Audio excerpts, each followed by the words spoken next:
हिंदू कौन होता है? We are going to start this act today, Hindu Marriage Act, right? So you all must know who is a Hindu and what is a marriage. Hindu में आपके कौन कौन लोग आते हैं? Hindu can be a person who is Hindu by religion or Hindu by birth, or by exclusive definition means the person who is not Muslim, Christian, Parsi, or Jew, or Hindu can be an atheist also for the purpose of Hindu law, or who believes in all faiths. Okay. So what other religions are a part of Hindu? Like, does Sikh include in Hindu? Sikh, Buddhist, Jains, ये हिंदू होते हैं या नहीं होते? They are. Okay, good. So सबसे पहले हम यही पढ़ेंगे, right? Okay. अच्छा, आई होप कि आप सब लोग अपनी बेयर एक्ट्स के साथ बैठे होंगे. You all must be sitting with your bare act, students. Yes, ma'am. Okay.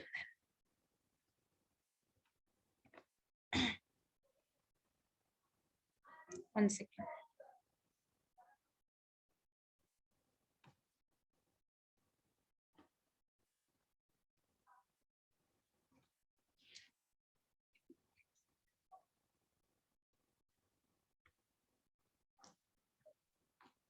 Okay, तो सबसे पहले हम स्टार्ट करते हैं डेफिनेशन से.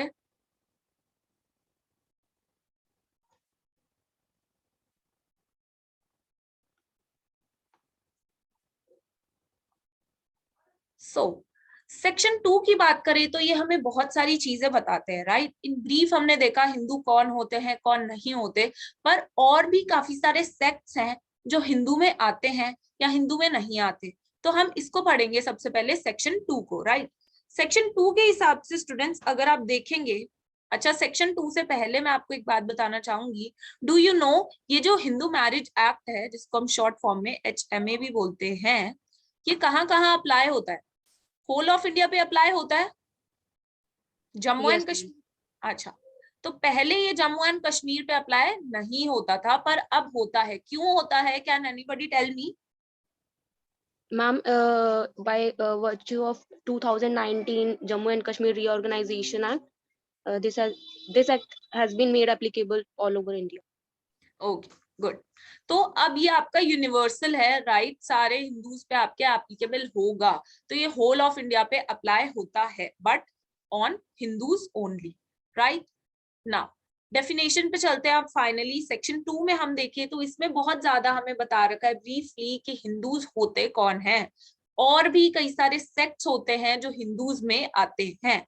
तो सबसे पहले जो हिंदूज के बारे में इन्होंने बताया है, तो हिंदू बाय रिलीजन होता है, राइट? हिंदू बाय रिलीजन होता है. हिंदू आप कन्वर्जन से बन सकते हो, हिंदू आप रिकन्वर्जन से बन सकते हो. कन्वर्जन, रिकन्वर्जन एंड रिलीजन, इसका क्या मतलब हुआ? Other than Yamini, can any other student tell? Conversion, reconversion से हिंदू आप कैसे बन सकते हैं? इसका क्या मतलब है?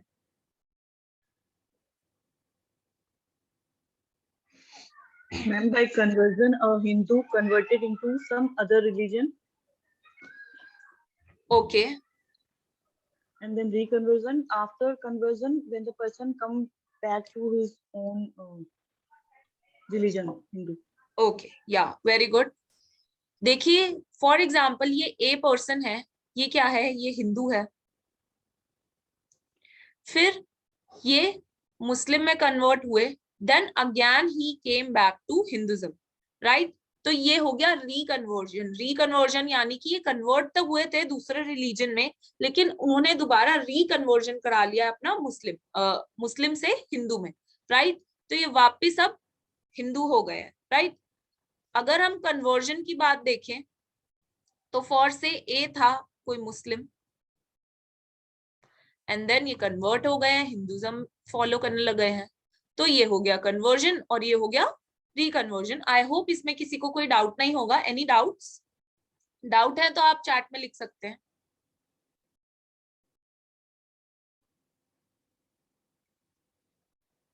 ओके नाउ, अच्छा अगर आप सेक्शन 2 में देखेंगे तो 2 सेक्ट्स ऐसे लिखे हुए हैं जिसमें स्टूडेंट्स को सबसे ज्यादा मोस्टली कंफ्यूजन होती है, ठीक है, वैश्यव्य, लिंगायता,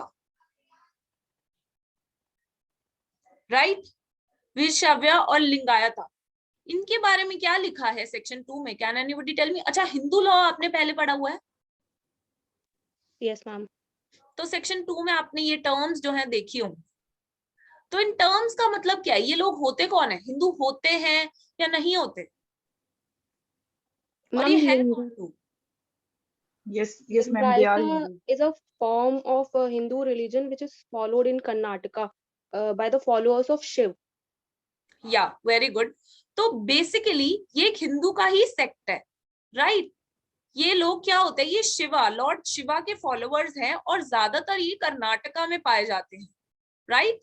ये कर्नाटका में पाए जाते हैं but they are a part of Hindu, ठीक है, ये भी हिंदू होते हैं, राइट। आई होप स्टूडेंट्स आप अपने बुलेट्स प्रिपेयर कर रहे होगे।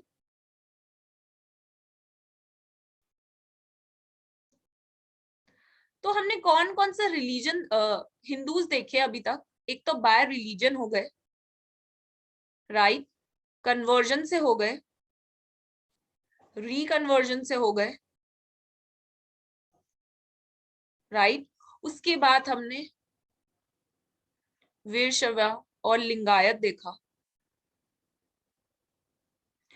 लेकिन सेक्शन 2 में हमें एक और चीज बताई गई है कि कौन लोग हिंदूज होते ही नहीं हैं। ऐसे रिलीजन्स के बारे में स्पेसिफाई कर रखा है कि ये रिलीजन हिंदू में आएंगे ही नहीं। तो ऐसे कौन से रिलीजन्स हैं?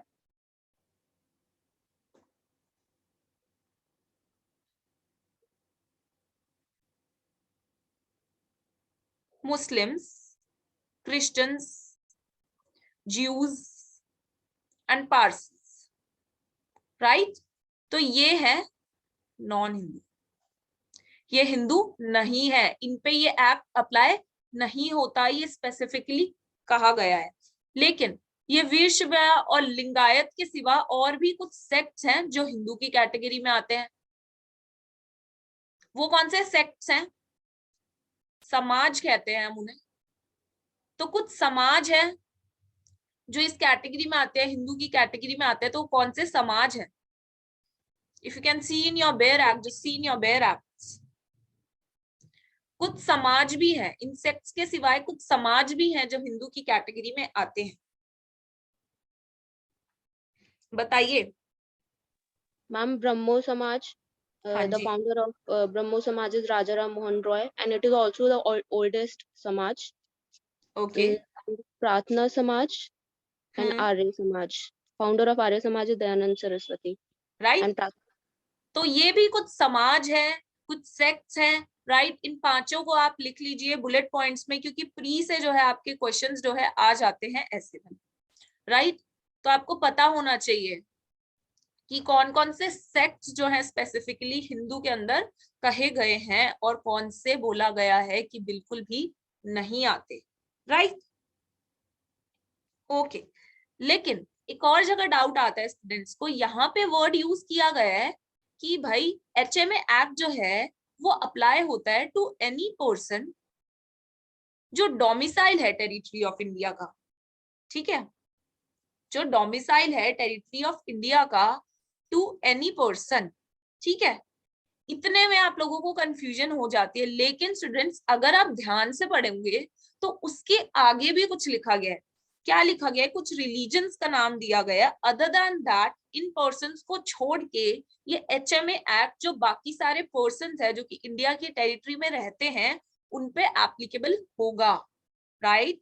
तो टू एनी पर्सन, तो ये सबके लिए नहीं है बल्कि स्पेसिफाई कर दिया कि इनको छोड़ के, इन लोगों को छोड़ के जो अदर लोग हैं जो domicile of territory of India है उन पे अप्लाई होगा HMA एक्ट, राइट। जो कि मैं आपको ऑलरेडी बता चुकी हूँ कि जो लोग मुस्लिम नहीं है, ज्यू नहीं है, पारसी नहीं है, क्रिश्चियन नहीं है, राइट, उनको छोड़ के ये HMA एक्ट जो है एप्लीकेबल होगा सभी लोगों पे, राइट। आई होप स्टूडेंट्स इधर तक किसी को कोई डाउट नहीं होगा, अगर कोई डाउट है तो बता सकते हो आप, you can write in the chat box.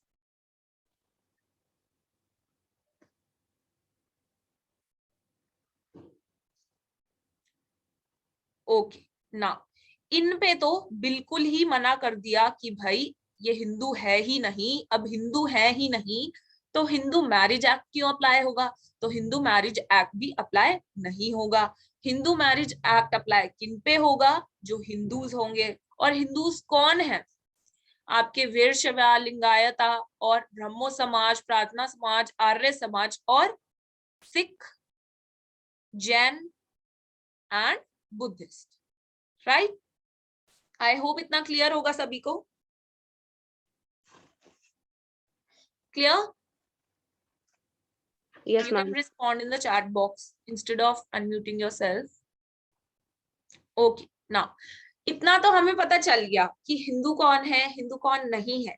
अब हमें ये भी कंफ्यूजन यहाँ आता है कि जब दो पेरेंट्स हों और दोनों पेरेंट्स के अलग अलग रिलीजन हो, तो उस चिल्ड्रन का क्या रिलीजन होगा, इसको डिटरमाइन करने में डिस्प्यूट होता था। तो इस चीज को भी स्पेसिफिकली बता दिया गया, राइट ना। देखिए जहां पे दोनों ही पेरेंट्स हिंदू हैं, if both the parents are Hindu, वहां तो कोई इश्यू होता ही नहीं है। Both the parents are Hindu, तो उनका चाइल्ड भी क्या होगा, हिंदू ही होगा ना, चाइल्ड भी हिंदू ही है, यहाँ तो कोई इश्यू है नहीं। लेकिन इश्यू कहाँ आता है, जहां पे कोई एक पेरेंट किसी अदर रिलीजन का हो। फॉर एग्जाम्पल जो फादर है ये हिंदू है, लेकिन जो मदर है वो मुस्लिम है। अब बताइए इनका चाइल्ड का रिलीजन क्या होगा, इनके चाइल्ड का रिलीजन क्या होगा, कैसे आप पता लगाओगे इस चाइल्ड का रिलीजन क्या है। Ma'am, if one of the parents is a Hindu and plus the child is brought up as a Hindu, then child will be considered as a Hindu. Okay, but what if one of the parent is Muslim. इस example में जो father हैं ये हिंदू हैं, mother हैं मुस्लिम है, तो determine कैसे किया है आपने, वो बस एक पॉइंट बताइए। Ma'am, ये तो बाय बर्थ ही हो गया, दोनों पेरेंट्स हिंदू हैं, तो इसको हम बोल सकते हैं बाय बर्थ, राइट। इसको क्या बोलेंगे, ma'am यहाँ पे एक brought up as condition a और missing थी कि how in what religion the child is brought up. या So correct, it will depend on that condition कि whether the child is a Hindu or not. Right. तो उसे brought up कौन से, पाला पोसा कौन से रिलीजन के हिसाब से किया गया है, उस हिसाब से होगा उस चाइल्ड का religion determine, right. If so उसको मुस्लिम जो होते हैं रीति रिवाज उससे अगर उसको ब्रॉटअप किया गया है तो उसका चाइल्ड का रिलीजन क्या होगा, मुस्लिम। अदर देन दैट अगर वो हिंदू है, उसको हिंदू की तरह ही पाला पोसा गया, सारी चीजें सिखाई गई हैं, तो वो चाइल्ड होगा हिंदू, राइट। अब इसका मैं आपको लाइव एग्जांपल भी दे सकती हूँ, इंदिरा गांधी,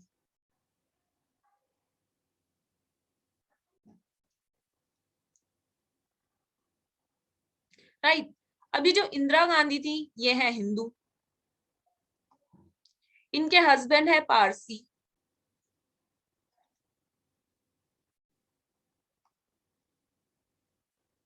इनका रिलीजन क्या होगा,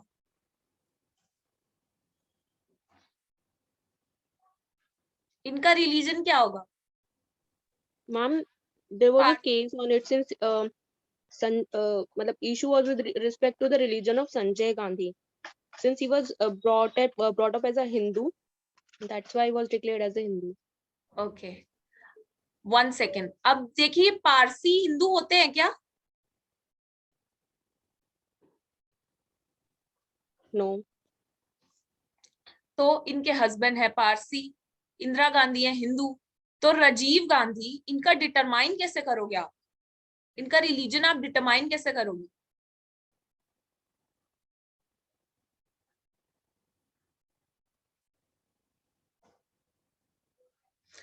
इसी वाले इसी वाले प्रिंसिपल से कि इनको बॉटअप कैसे किया गया है, पाला पोसा कौन से रिलीजन के हिसाब से गया है, right, although he was a Hindu, right.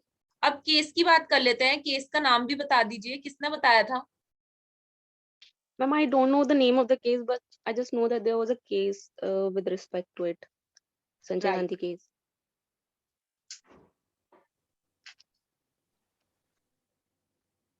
Maneka Gandhi versus Union of India. इसमें क्या था, इसमें यही इशू था जो मैंने आपको अभी यहाँ समझाया कि भाई अगर फादर, इसके अंदर कोर्ट ने ये हेल्ड किया, ये वाला जो प्रिंसिपल है कि देखा जाएगा उस चाइल्ड को पाला पोसा किस रिलीजन के हिसाब से गया है, राइट। उसके बाद डिटरमाइन किया जाएगा उस चाइल्ड का रिलीजन क्या है। तो ये इसी केस में हेल्ड हुआ था, right, Maneka Gandhi versus Union of India. या बुलेट्स बना लीजिए, राइट। मैम साइटेशन क्या है क्लास केस की, which year? Citation I'll tell you in the group itself.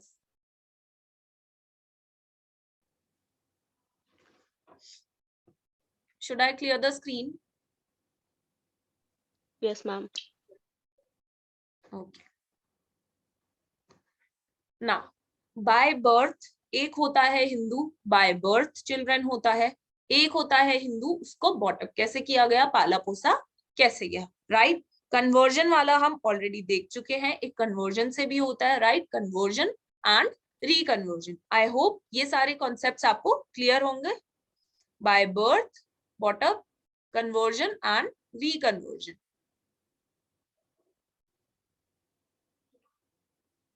Right. तो ये तो हमने इश्यूज देखे, राइट, कि चाइल्ड कौन सी कैटेगरी का होगा, कौन से रिलीजन का होगा, कुछ सेक्ट्स देख लिए, कुछ लोग देख लिए जो हिंदू होते ही नहीं है। अब बात आ जाती है शेड्यूल्ड ट्राइब्स की, राइट। तो ये जो शेड्यूल्ड ट्राइब्स होते हैं, ये ऑल दो हिंदू होते हैं, बट इन पे हिंदू मैरिज एक्ट जो है अप्लाई नहीं होता है, ठीक है। अब लेकिन अगर सेंट्रल गवर्नमेंट चाहती है कि इन स्केड्यूल्ड ट्राइब्स पर ऑल्दो ये हिंदू हैं तो इन पे हिंदू मैरिज एक्ट अप्लाई हो, तो नोटिफिकेशन इश्यू कर सकते हैं और उसके बाद इन पे हिंदू मैरिज एक्ट अप्लाई हो जाएगा।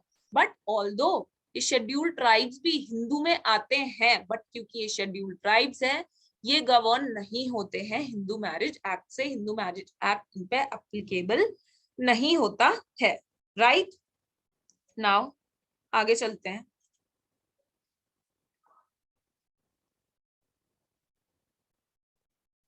देखिए अब क्या होता है, अब कुछ हिंदू जो हैं, आई होप स्टूडेंट्स कोई भी कंफ्यूजन नहीं हो रही होगी अभी तक। आई नो थोड़ा सा डीप है टॉपिक्स, क्योंकि इसमें स्पेसिफाई कर रखा है कौन हिंदू है कौन नहीं है। अब कौन हिंदू की कैटेगरी में आएगा बट एक्ट एप्लीकेबल नहीं होगा, राइट। सो इन ब्रीफ अगर सेक्शन 2 को हम देखें तो हिंदू कौन कौन है, अगर हम समराइज्ड फॉर्म में देखें तो हिंदू निकल के कौन कौन आते हैं हमारे पास, बताइए, कोई डिक्टेट कर सकता है जिसको अच्छे से समझ आया हो? Ma'am, Hindu by religion, Hindu, it will include two categories, Hindu, Hindu, Jain, Sikh, and Buddhist. And second category will be converts and reconverts. ठीक है, वो भी आ जाएंगे। Next will be Hindu by birth. वो तो हिंदू है ही। आगे कुछ सेक्ट्स थे, कुछ समाज थे,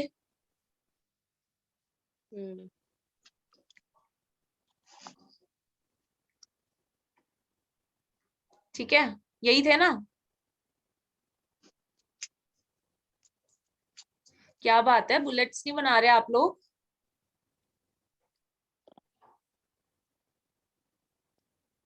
बताइए यामिनी। Yes, ma'am. अच्छा देखिए, ये तो बात हो गई हिंदूज की। हिंदूज कौन नहीं होते, क्योंकि इसके मुस्लिम, क्रिश्चियन, पारसी एंड जूस। ठीक है।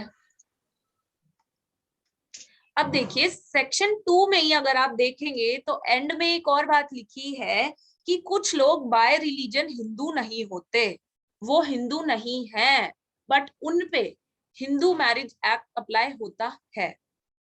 ठीक है, वो हिंदू तो नहीं है, बट वो इस कैटेगरी में भी नहीं आते, वो हिंदू नहीं है लेकिन वो इस कैटेगरी में भी नहीं आते। ठीक है, जो हिंदू नहीं है लेकिन वो इस कैटेगरी में नहीं आते, तो ऑल्दो वो हिंदू नहीं है बट स्टिल उनपे हिंदू मैरिज एक्ट एप्लीकेबल होगा। आई होप ये वाला पॉइंट क्लियर हो गया होगा।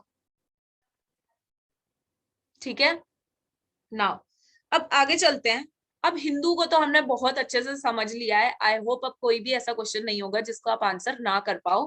ठीक है, अच्छे से मैंने आपको ब्रीफ ओवरव्यू दे दिया है कौन हिंदू है कौन नहीं है। कुछ हिंदूज ऐसे हैं जो हिंदू तो नहीं है बट वो नॉट हिंदू की कैटेगरी में भी फॉल नहीं होते, इस वाली स्पेसिफिकली इन 4 रिलीजन्स में फॉल नहीं होते, तो तब वो हिंदू नहीं है ऑल्दो, बट उनपे हिंदू मैरिज एक्ट अप्लाई होता है। तो स्टूडेंट्स आपने कंफ्यूज नहीं होना है। ठीक है, तभी मैंने आपको ये टेबल ऑलरेडी बना के ही ये वाला पॉइंट समझाया था। तो इस एंड वाले पॉइंट से आपने बिल्कुल कंफ्यूज नहीं होना है। आप समझ रहे हैं ना, इन 4 कास्ट को तो बोल रखा है कि हिंदू नहीं है, लेकिन इन 4 कास्ट के सिवा भी कुछ ऐसी कास्ट होती हैं जो इसमें नहीं दे रखी बट इसमें भी नहीं दे रखी, जो रह गई हैं, वो हिंदू तो नहीं है पर उनपे ये अप्लाई होगा हिंदू मैरिज एक्ट। ठीक है, अब हिंदू समझ लिया है, अब हम समझते हैं दूसरे शब्द को जो कि है मैरिज। ठीक है, देखिए जब हमारी सोसाइटी स्टार्ट हुई, स्टार्टिंग में मैरिज का कोई भी कंसेप्ट नहीं था। ठीक है, मेल्स थे फीमेल्स थे, राइट। मैरिज का कोई भी ऐसा कॉन्सेप्ट नहीं था जो कि अब है, और धीरे धीरे सोसाइटी जब हुई उसके बाद इवॉल्व होने लग गया मैरिज का कॉन्सेप्ट। क्यों इवॉल्व होने लग गया? क्योंकि obviously there were physical relationships, तो चिल्ड्रन के लिए, चिल्ड्रन किसका होगा इसके लिए काफी ज्यादा डिस्प्यूट्स होते थे। ठीक है, तो इस इश्यू को सॉल्व करते हुए धीरे धीरे करके डेवलपमेंट होती गई और मैरिज का कंसेप्ट आया, राइट। अब ये जो हिंदू लॉ है, जैसे कि मैंने आपको लास्ट क्लास में बताया था कि ये जो हिंदू लॉ है इसको कोई डेफिनेट पीरियड नहीं है कि तब से आया, इस ईयर से आया, नो, बल्कि इसके सोर्सेज हैं जो कि श्रुति से, स्मृति से, कस्टम से बहुत पहले से चले आ रहे हैं और वो धीरे धीरे करके हिंदू लॉ में कोडिफाई हो गए हैं, राइट। उससे पहले एक मनु कोड भी था। ठीक है, मनु कोड, इस मनु कोड ने काफी ज्यादा हेल्प की है अपने हिंदू लॉ को कोडिफाई करने में, राइट। तो मैरिज का जो कंसेप्ट है सबसे पहले इस मनु कोड के अंदर ही क्लासिफाई किया गया। 8 टाइप्स ऑफ मैरिज जो है बताई गई इस मनु कोड में, राइट। कौन कौन सी मैरिज थी आपको वो पता होना चाहिए, उसको हम डिटेल में डिस्कस करेंगे अब। ठीक है, किसी को पता है, किसी ने पहले पढ़ रखा है कभी टाइप्स ऑफ मैरिज?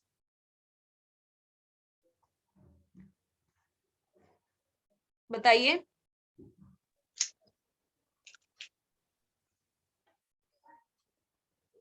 ओके, देखिए जैसे कि मैंने आपको बताया जब सोसाइटी स्टार्ट हुई कुछ भी मैरिज का कॉन्सेप्ट नहीं था, फिजिकल रिलेशनशिप्स थे बिकॉज मेल भी थे फीमेल भी थे, तो चिल्ड्रन जो होते थे वो किसका होगा, कौन उसका फादर होगा, कौन उसकी मदर होगी, तो ये काफी ज्यादा डिस्प्यूट्स होते थे। इन डिस्प्यूट्स को सॉल्व करने के लिए, बट उससे भी ज्यादा उस चाइल्ड की प्रोटेक्शन के लिए धीरे धीरे करके हमारे पास इस मैरिज का कॉन्सेप्ट आया।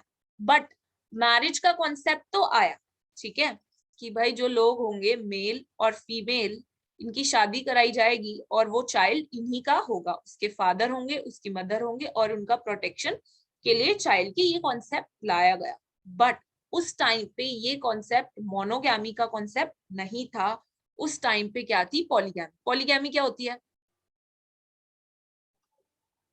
पॉलीगैमी क्या होती है? One husband, many wives.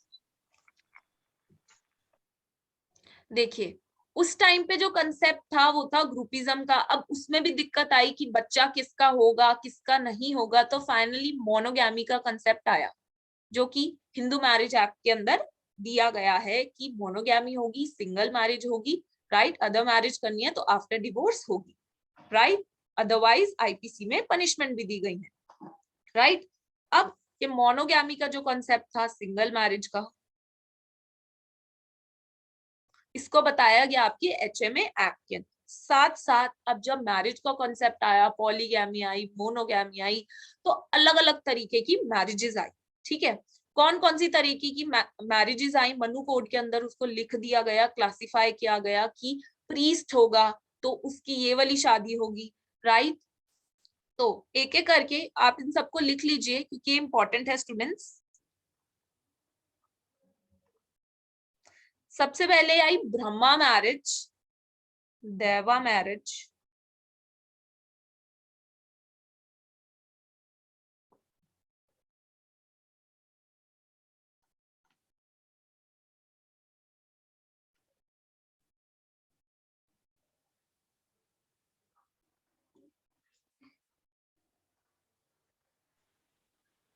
Ma'am ये थर्ड ए डिक्टेट करूंगी, please don't unmute yourself, class disturb हो रही है बीच में, जब मैं बोलूं सिर्फ तभी अनम्यूट कीजिए, otherwise you can write in the chat box, right. Okay, तो ब्रह्मा मैरिज, सबसे पहले हम बात करेंगे ब्रह्मा मैरिज, ब्रह्मा लिखा है ये, राइट। तो ब्रह्मा मैरिज सबसे फर्स्ट कैटेगरी रखी गई एंड मनु के हिसाब से ये सबसे ज्यादा डिवाइन मैरिज थी। इनफैक्ट डिवाइन मैरिज में भी सबसे अबव मैरिज मानी जाती थी ब्रह्मा मैरिज, राइट। ब्रह्मा आप देख सकते हो हिंदुइज्म में गॉड भी होते हैं, तो इसी कॉन्सेप्ट पे इस मैरिज का नाम रखा गया ब्रह्मा मैरिज, और ये डिवाइन मैरिज से भी अबव मानी जाती थी। क्यों मानी जाती थी? ये डिवाइन मैरिज से भी अबव इसलिए मानी जाती थी स्टूडेंट्स, क्योंकि इसके अंदर आपने देखा होगा पहले जो रामायणा वगैरह में आपने देखा है, स्कूल्स वगैरह नहीं होते थे, आश्रम वगैरह होते थे, और उधर आपको जो है वेदास वगैरह पढ़ाए जाते थे, राइट। रिलीजियस बुक्स जो होती है, वेदास वगैरह का आपको स्टडी करवाया जाता है, राइट। और माना जाता था कि वेद का जिसको ज्ञान है वो बहुत ऊपर है सोसाइटी में, राइट। तो जो ग्रूम था, जो लड़का होता था, उसको भेजा जाता था पढ़ने के लिए, वेदास की स्टडी करने के लिए, और जब वेदास की स्टडी कंप्लीट हो जाती थी उस ग्रूम की, तो माना जाता था अब वो बहुत अच्छा है, होली हो गया है वो, और बहुत अच्छे करेक्टर का वो पर्सन है। तो उन पर्सन की जिनको वेदास जिन्होंने पढ़े होते थे, उन ग्रूम्स की शादी को कहा जाता था ब्रह्मा मैरिज, राइट। अब वेदास की स्टडी हो गई है उस ग्रूम की, तो उस ग्रूम को जो ब्राइड के फादर है, ब्राइड के फादर अपनी डॉटर को एज अ गिफ्ट ऑफर करते थे उस ग्रूम को। किस ग्रूम को? जिसको पूरी वेदास का ज्ञान है, जिसने पढ़ रखे हैं सारे वेदास को, राइट। ये समझ आ गया? गिफ्ट, गिफ्ट करते थे वो अपनी डॉटर को, उस पर्सन को जिसको वेदास का ज्ञान है, यानी कि क्योंकि माना जाता था वो अब एक गुड करेक्टर का पर्सन है, राइट। कुछ ज्यादा डिफिकल्ट नहीं है इन मैरिजेस को समझने में, बहुत आसान कॉन्सेप्ट है, बस आपको ये याद रखना है नाम के हिसाब से इनका कंसेप्ट आपको याद रखना है, ठीक है। आपको पता होना चाहिए कौन सी मैरिज किस चीज की बात करिए। तो बेसिकली जब उस ग्रूम ने अपना स्टूडेंटहुड कंप्लीट कर लिया है, तब ये जो मैरिज है ये हो जाएगी, वो ऑफर करेंगे अपनी डॉटर को उस रूम को, एंड देन ये मैरिज होगी, राइट। अब बात करते हैं दूसरी मैरिज पे, दैवा मैरिज।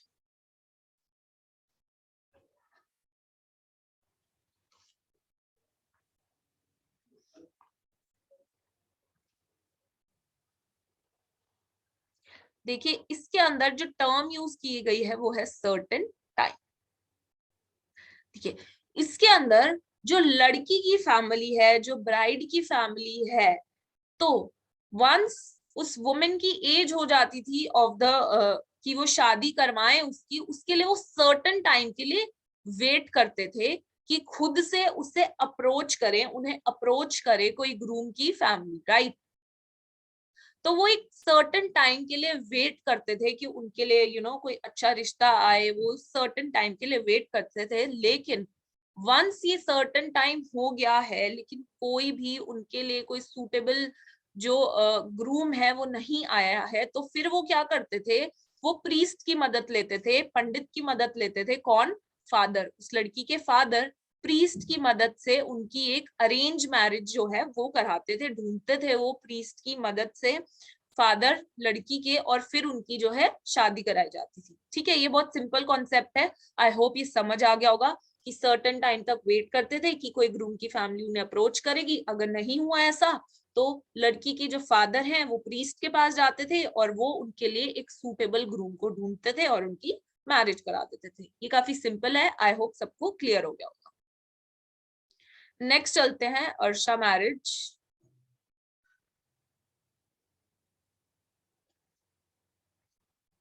ओके, किसी को कोई डाउट्स है अभी तक तो आप चैट बॉक्स में लिख सकते हो स्टूडेंट्स। मैं 1 मिनट पॉज कर लेती हूँ। You can write in the chat box if you have any doubts.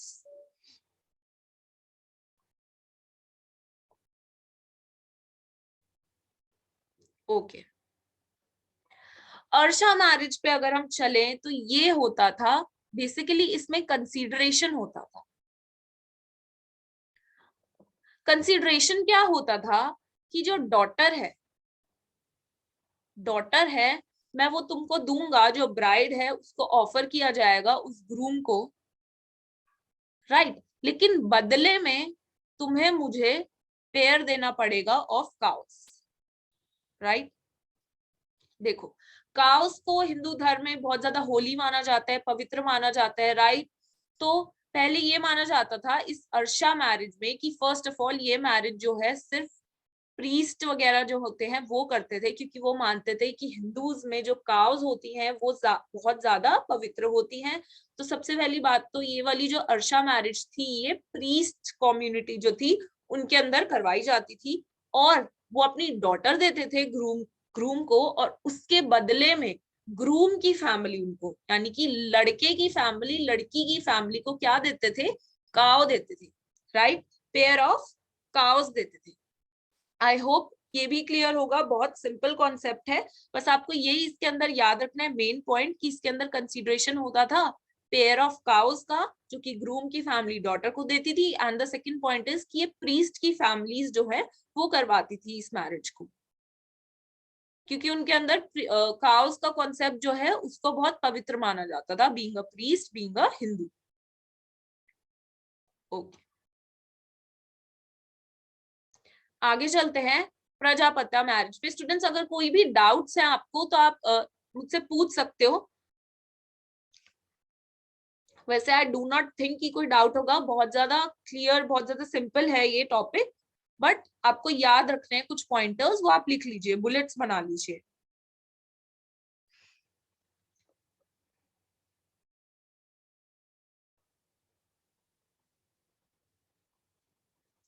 देखिए, फोर्थ आ गई प्रजापत्य मैरिज। अब ये बहुत ज्यादा सिंपल है, ठीक है, बहुत इजी है, जो आजकल भी आप देखते होंगे कि भाई जो ब्राइड और ग्रूम है उनकी सिंपली शादी करा दी जाती है, सारी सेरेमनीज हो जाती हैं, और उसके बाद अब उन्हें बोला जाता है टुगेदर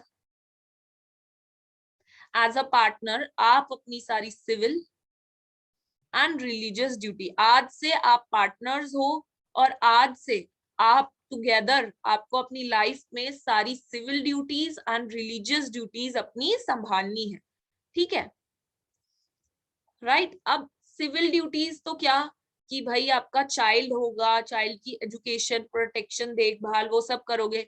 एंड रिलीजियस कैसे, जैसे हिंदूज में काफी ज्यादा रिलीजियस सेरेमनीज होती हैं जो हस्बैंड वाइफ को एक साथ ही करनी होती है तभी वो पूरी होती है। जैसे मैंने आपको लास्ट लेक्चर में रामायणा का भी एग्जाम्पल दिया था, राइट, हवन वगैरह होते हैं हिंदूज में जिसमें हस्बैंड वाइफ को टुगेदर ही पार्ट लेना होता है, अदरवाइज वो सक्सेसफुल ही नहीं माने जाते। तो प्रजापत्य मैरिज में ब्राइड और ग्रूम को आफ्टर उनकी शादी के बाद कहा जाता था, now you are together as a partner and now you have to fulfil all your civil and religious duties together, right? Okay, now let's move to fifth type of marriage, which is asura marriage. असुर, ठीक है, ये हिंदी में ही आपको word से ये याद हो जाएंगे, असुरा मैरिज। देखिए, asura price in return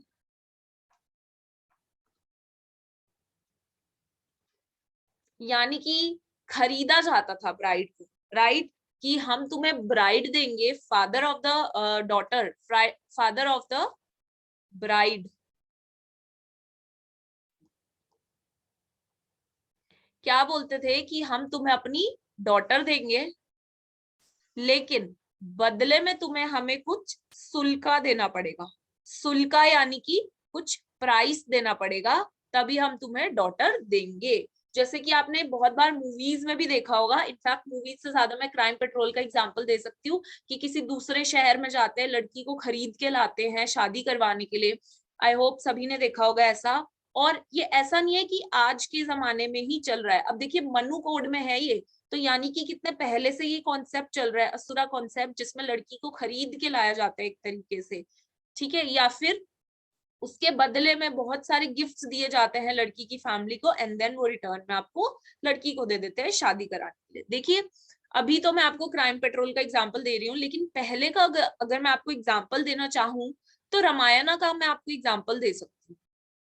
Ramayana का एग्जाम्पल में आप क्या देखेंगे कि जो हमारे लॉर्ड राम थे, उनके जो फादर थे दशरथ, उनकी जो वाइफ थी केकई, उनकी शादी में भी ऐसा ही हुआ था, इन रिटर्न ऑफ केकई, क्योंकि दशरथ जी को केकई से शादी करनी थी, तो उन्होंने बहुत सारे गिफ्ट्स दिए थे to the father of Kaikeyi, right. In fact अगर मैं आपको किसी मूवी का एग्जांपल दूं तो बाहुबली में भी आपने देखा होगा कि उनको शादी करानी थी उस सन की, तो उन्होंने बहुत सारे जो है गिफ्ट्स भेजे थे उस लड़की की फैमिली में, सोना चांदी, है ना। तो ये आप देख सकते हैं, एग्जाम्पल से रिलेट करेंगे तो आप याद रख पाएंगे, राइट। तो असुरा मैरिज तो मुझे लगता है अब कोई नहीं भूलेगा, बहुत सारे एग्जाम्पल दे दिए, बाहुबली का भी, क्राइम पेट्रोल का भी, राइट। आई होप क्लियर होगा असुरा मैरिज। देखिए इस वर्ड को आपको याद रखना है असुरा मैरिज के लिए, सुल्का। सुल्का यानी कि price in return of that bride, सुल्का कहते थे उसे असुरा मैरिज में, राइट। तो इसको लिख लो आप, ओके।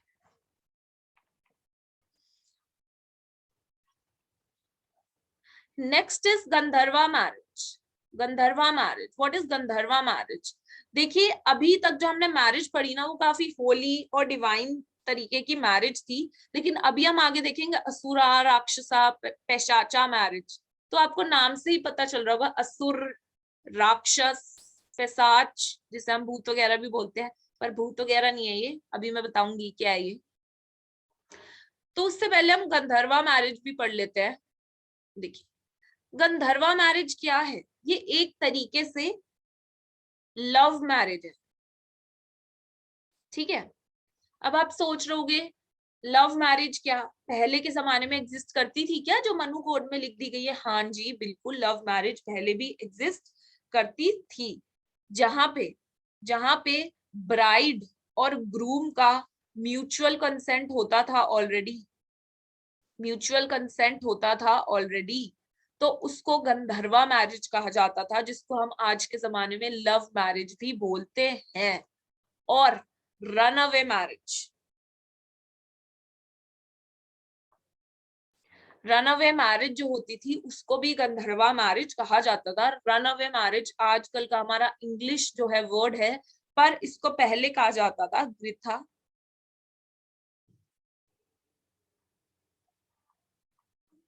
ग्रिथा ग्रीन, ग्रिथा ग्रीन, ठीक है। ग्रिथा ग्रीन का मतलब है रन अवे मैरिज, या फिर लव मैरिज, या फिर जहां पे ब्राइड और ग्रूम अपनी म्यूचुअल कंसेंट से शादी कर लेते हैं, वो है गंधर्वा मैरिज, राइट।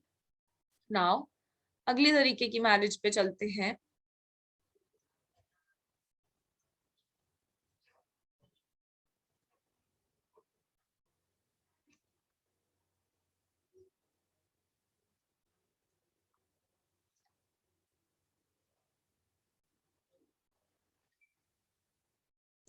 राक्षसा मैरिज, ठीक है। अब इसमें क्या है, फिर से क्राइम पेट्रोल का एग्जांपल देती हूँ, कि लड़के या लड़की को उठा के लाए और जबरदस्ती बिठा के शादी करा दी, ठीक है। देखा होगा ना क्राइम पेट्रोल में डॉन वगैरह आते हैं, लड़की को उठा के लेके जाते हैं और बांध बांध के शादी करा देते हैं जबरदस्ती। तो कैप्चर करके किसी पर्सन को शादी वादी कराना जिसमें फोर्स का यूज किया गया है, फोर्सफुली शादी कराई गई है, ठीक है। जबरदस्ती अलग होता है, लेकिन फोर्स यानी कि आपने उसको उठाया उठाया, जबरदस्ती बांधा बांधा उठा के ले गए, ठीक है। तो फोर्स का, बल का उपयोग करना, तो राक्षसा मैरिज में आता था, ठीक है। आजकल तो राक्षसा मैरिज नहीं होती, ठीक है। करके देखो कोई ऐसा फोर्सफुली, ठीक है, चार्जशीट लेके खड़े हो जाएंगे आईपीसी के पुलिस वाले। तो आजकल ऐसा नहीं होता, ठीक है। ओके, 8th मैरिज है पेशाचा मैरिज।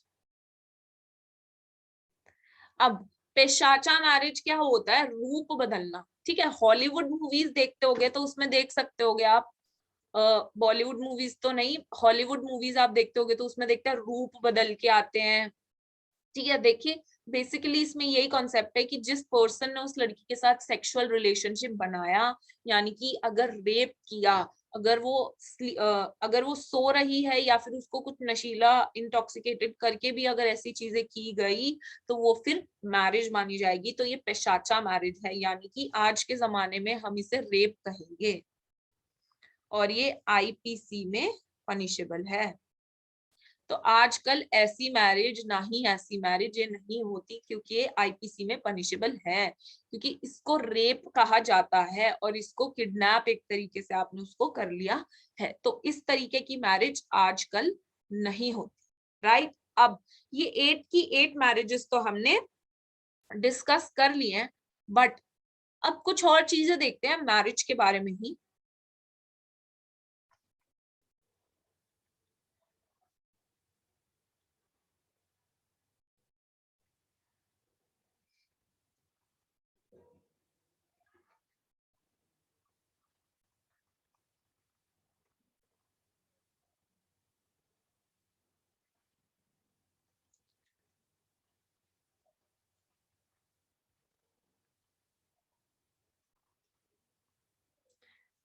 तो देखिए अब दो तरीके की मैरिज है, एक तो वो जो आजकल के जमाने की मैरिज है, और एक वो जो पुराने जमाने की मैरिज है जिसमें माना जाता था एक बार शादी हो गई तो 7 जन्मों का रिश्ता है, राइट। जिसमें सती करा दिया जाता था कि भाई अब 7 फेरे ले लिए है ना, तो 7 जन्मों का रिश्ता हो गया। अब 7 जन्मों का रिश्ता है, जब अगर हस्बैंड की डेथ हो जाती है, आपने तो कहा था 7 जन्मों का रिश्ता है, अब जब हस्बैंड चला गया है तो वाइफ को भी उसके साथ चले जाना चाहिए, ताकि जब दोनों का नेक्स्ट टाइम बर्थ हो तो फिर से वो एक साथ हो। क्योंकि 7 जन्म में अगर वाइफ को सती नहीं कराया जाएगा तो कैसे जाएगी 7 जन्मों में। तो ये कुछ कॉन्सेप्ट्स थे जो बना दिए गए हिंदूज में सती का, ठीक है। और ये क्यों हुआ? इसको सैक्रिमेंटल मैरिज में कुछ कंडीशंस होती थी पहले, कि क्या क्या कंडीशन होती थी। सबसे पहली बात तो कि वो मानते थे कि मैरिज बहुत पवित्र रिश्ता होता है और ये परमानेंट नेचर का होता है, ठीक है। परमानेंट है तो इनडिसॉल्यूबल है, डिसॉल्व नहीं हो सकता ना, डिसॉल्व नहीं हो सकता ये। और तीसरी बात, ये बहुत होली है, पवित्र है, बहुत पवित्र बंधन है, ये माना जाता था, ठीक है। तो इनडिसॉल्यूबल है, यानी कि रिश्ता कभी टूट ही नहीं सकता। जहां हस्बैंड है वहां वाइफ है, रिश्ता टूट नहीं सकता, आपका परमानेंट है। अब 7 जन्मों तक आपको साथ ही रहना पड़ेगा। तो उससे हमारे पास इस सती वगैरह का कंसेप्ट भी आए सोसाइटी के अंदर, ठीक है।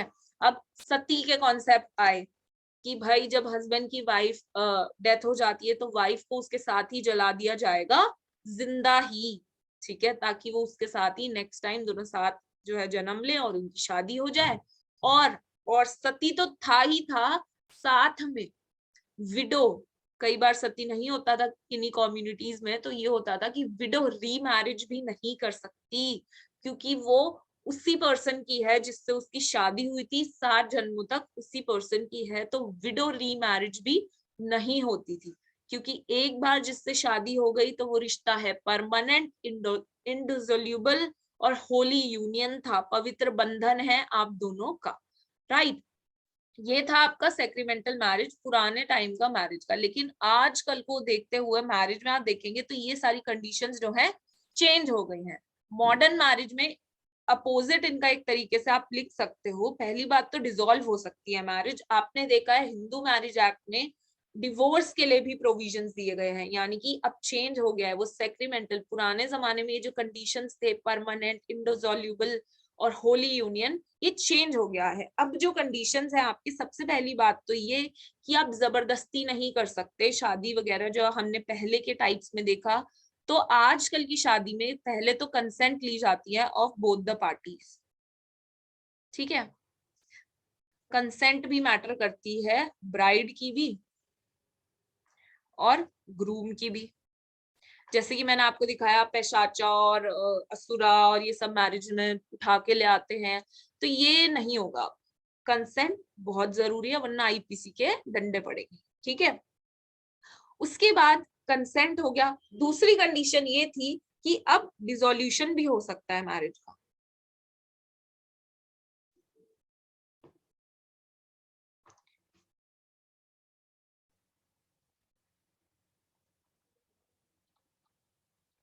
तो ये सारे आप प्रोविजंस देखेंगे ना एचएमए के अंदर, तो ये डाल रखे हैं। क्यों? क्योंकि ये बात करता है डिसोल्यूशन ऑफ मैरिज होगा कैसे होगा, कितना टाइम पीरियड रहेगा, उन सारी चीजों के बारे में बात करते हैं।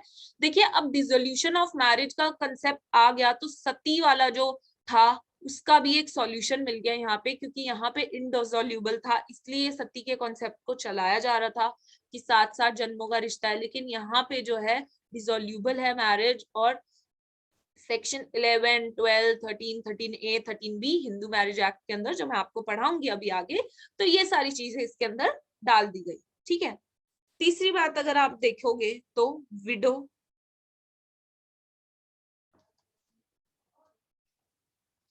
विडो रीमैरिज का भी कंसेप्ट जो है आ गया, जो कि पहले नहीं था।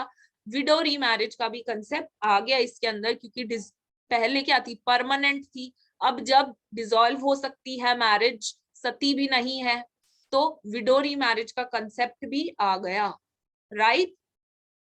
Okay, now I hope students इतना सभी को क्लियर होगा। You can write in the chat box. अभी तक कोई डाउट तो नहीं है? मैं बहुत प्रैक्टिकल वे में आपको समझाने की कोशिश कर रही हूँ, लिंकअप करके प्रैक्टिकल सिचुएशन से, ठीक है। प्रैक्टिकल एग्जांपल से समझने की कोशिश करोगे ना तो कभी नहीं भूलोगे।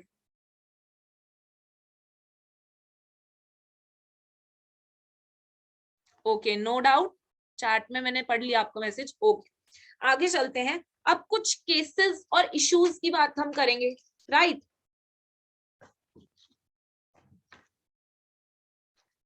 One second, let me raise this.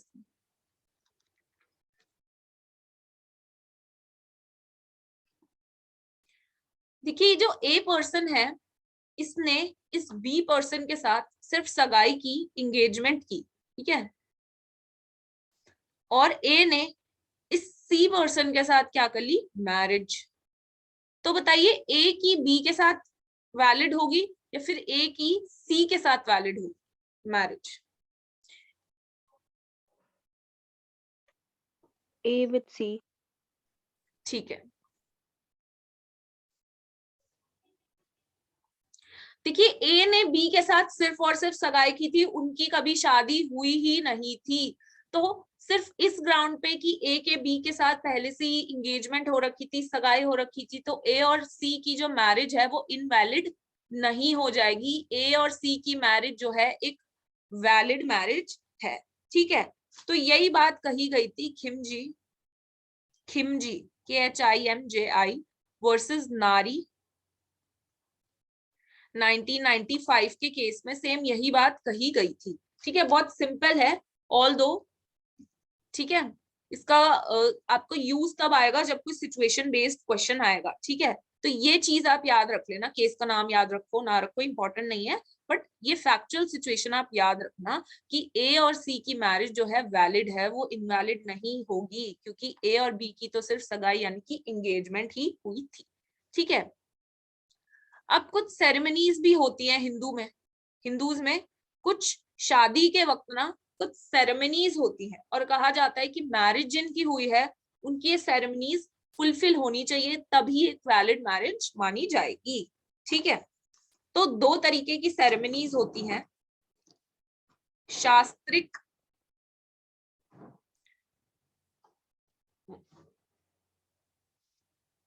तो सेरेमनीज आपकी दो तरीके की हैं।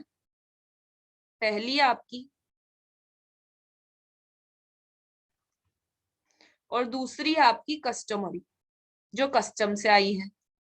ठीक है, अब शास्त्रिक की बात करें तो आप खुद ही बता देंगे मेरे को ये सब कुछ। देखिए, आप इमेजिन करिए कोई सीन अपने माइंड में, जब आप किसी की शादी में जाते हैं तो क्या क्या होता है। ठीक है, अच्छा शादी भी आपका कौन सी इमेजिन करनी है, किसी क्लोज्ड पर्सन की। ठीक है, क्लोज रिलेटिव की आप शादी में गए हो। ठीक है, क्योंकि किसी नियर रिलेटिव की शादी की अगर बात करेंगे तो आपको सारी सेरेमनीज याद आएंगी। वो हल्दी जो ग्रासेस से लगाते हैं, है ना, ग्रासेस से कुछ हल्दी वगैरह लगाई जाती है, फिर कन्यादान किया जाता है, और फेरों के समय कुछ हाथ में कुछ पंडित जी ऐसे करके गंगा जल देते हैं, जिसको ऐसे डाल दिया जाता है फायर के अंदर, फायर जलाई जाती है, फिर 7 फेरे होते हैं। इमेजिन कर पा रहे हैं आप ये सारी रस्में? तो ये शास्त्रिक सेरेमनीज होती थी, जो कि पहले कहा जाता था कि ये सेरेमनीज जो हैं जिनकी फुलफिल हुई है उन्हीं की एक वैलिड मैरिज होगी। तो ये शास्त्रिक है। ठीक है, इनका नाम भी मैं आपको बता देती हूँ। ठीक है, संप्रधाना, कन्यादान, पानी ग्रहण,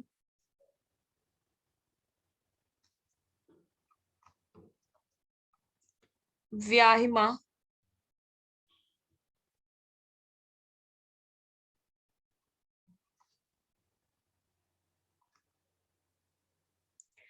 देखिए ये वही हल्दी सेरेमनी है जो मैंने आपको बताई। हल्दी सेरेमनी जो आपने देखा होगा मॉर्निंग के टाइम पे ग्रास वगैरह से लगाते हैं हल्दी वगैरह। ठीक है, कन्यादान पता होगा, जो फादर अपनी डॉटर का दान करते हैं। ठीक है, पानी ग्रहण मैंने आपको बताया, ड्यूरिंग द फेरों के टाइम पे जो ऐसे करके हाथ में पानी देते हैं और ऐसे डाल देते हैं, वो वाटर इन द फायर जो डाला जाता है। ठीक है, व्याहिमा वही जो फायर जो है जलाई जाती है फेरों से पहले। ठीक है, देन फाइनली सप्तापदी फेरे जो लिए जाते हैं। ठीक है, नाउ अब आ जाते हैं कस्टमरी पे। ठीक है, जो सेरेमनीज कस्टमरी होती हैं, कस्टम से आती है। देखिए मैंने आपको बताया था कि हिंदूज में हिंदू तो आते हैं, सिख भी आते हैं, जैन्स भी आते हैं, बुद्धिस्ट भी आते हैं। ठीक है, और कौन नहीं आते? मुस्लिम नहीं आते, जीव नहीं आते, पारसी नहीं आते, है ना। लेकिन कुछ और भी कम्युनिटीज हैं आजकल, आपने देखा है जाट, गुज्जर, तो वो सब किस में आते हैं? देखो मैंने आपको एंड में एक पॉइंट बोला था कि कुछ लोग ऐसे होते हैं जो नॉन हिंदूज की कैटेगरी में नहीं आते, लेकिन हिंदू की कैटेगरी में स्पेसिफिकली भी उनका नाम नहीं बताया गया। नहीं बताया गया ना, सिर्फ सिख, हिंदू, सिख, जैन, बुद्धिस्ट का बताया गया। अब ये जाट और गुज्जर, ना तो ये मुस्लिम है, ना जीव है, ना पारसी है, ना क्रिश्चियन है, तो इन पे क्या लगेगा? इन पे लगेगा हिंदू मैरिज एक्ट। ठीक है, तो कुछ कस्टम्स के अंदर हम इनके कस्टम्स भी लिखे गए हैं। राइट, आई होप स्टूडेंट्स अब आपको लास्ट पॉइंट क्लियर हो गया होगा, है ना। कस्टम्स की बात करें तो 7 सप्तापदी, 4 आनंद कराई, चादर अंदाजी, पट मैरिज,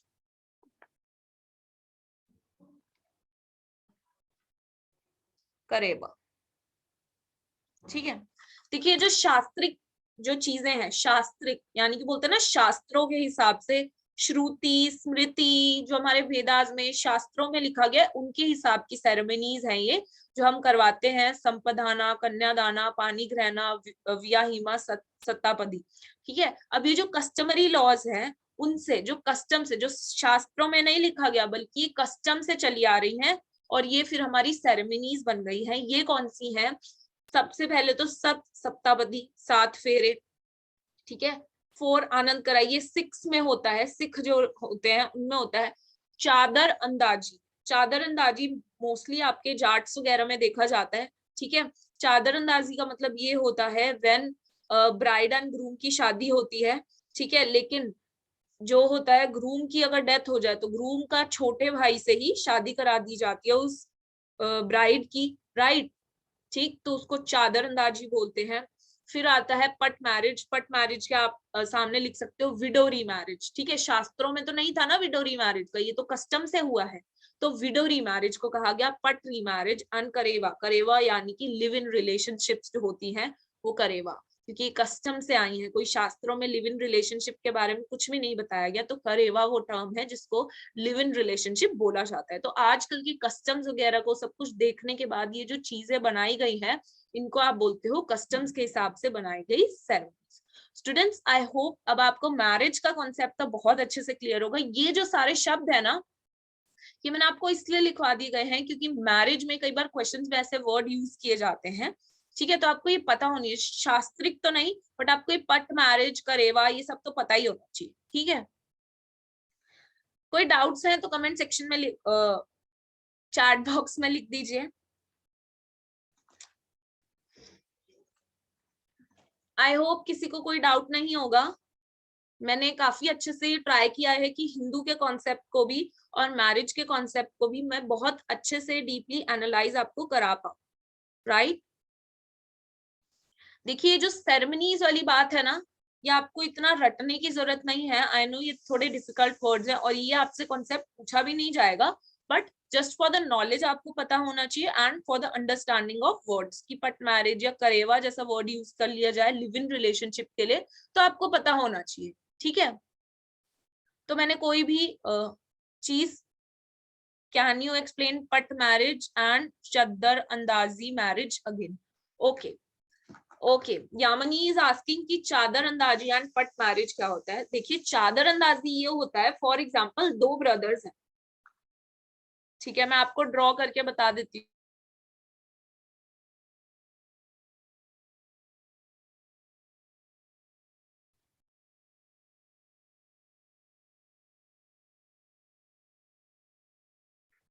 देखिए ये ए और बी दो भाई हैं। ये ए जो है ना बिग ब्रदर है, ये उसका छोटा भाई, बी उसका छोटा भाई है।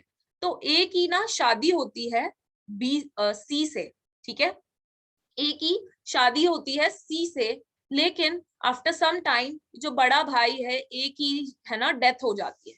ठीक है, तो सेम फैमिली में अगर कोई दूसरा भाई है, कोई छोटा भाई है, तो उसकी शादी सी से कराई जाएगी, तो उसको बोलते हैं चादर डालना। ठीक है, समझ आ गया Yamini? Is it clear now? Is it clear to everyone? तो इस कॉन्सेप्ट को कहा गया चादर डालना, कि भाई बड़े भाई की अगर डेथ हो गई है तो जो दूसरा भाई है उसकी उसी वाली लड़की से शादी करा दी जाए। ठीक है, दूसरी बात है पट मैरिज। पट मैरिज सिंपली जो पट मैरिज है आपका वो है विडोरी मैरिज, जो विधवा है जिसके हस्बैंड की डेथ हो गई है उसकी शादी करा देना किसी और लड़के के साथ। तो पट marriage is widow remarriage. I hope अब सारे डाउट्स भी क्लियर हो गए होंगे। किसी और को कोई और doubts?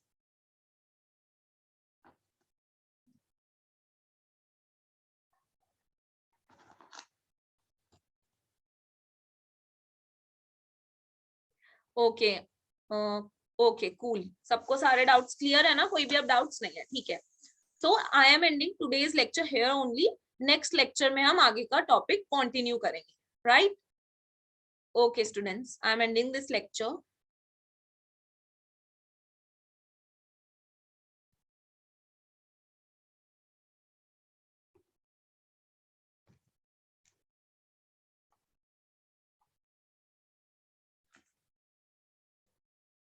So thanks for watching this video students. If you are watching it in your YouTube channel, तो you can subscribe our YouTube channel IJS Law Classes.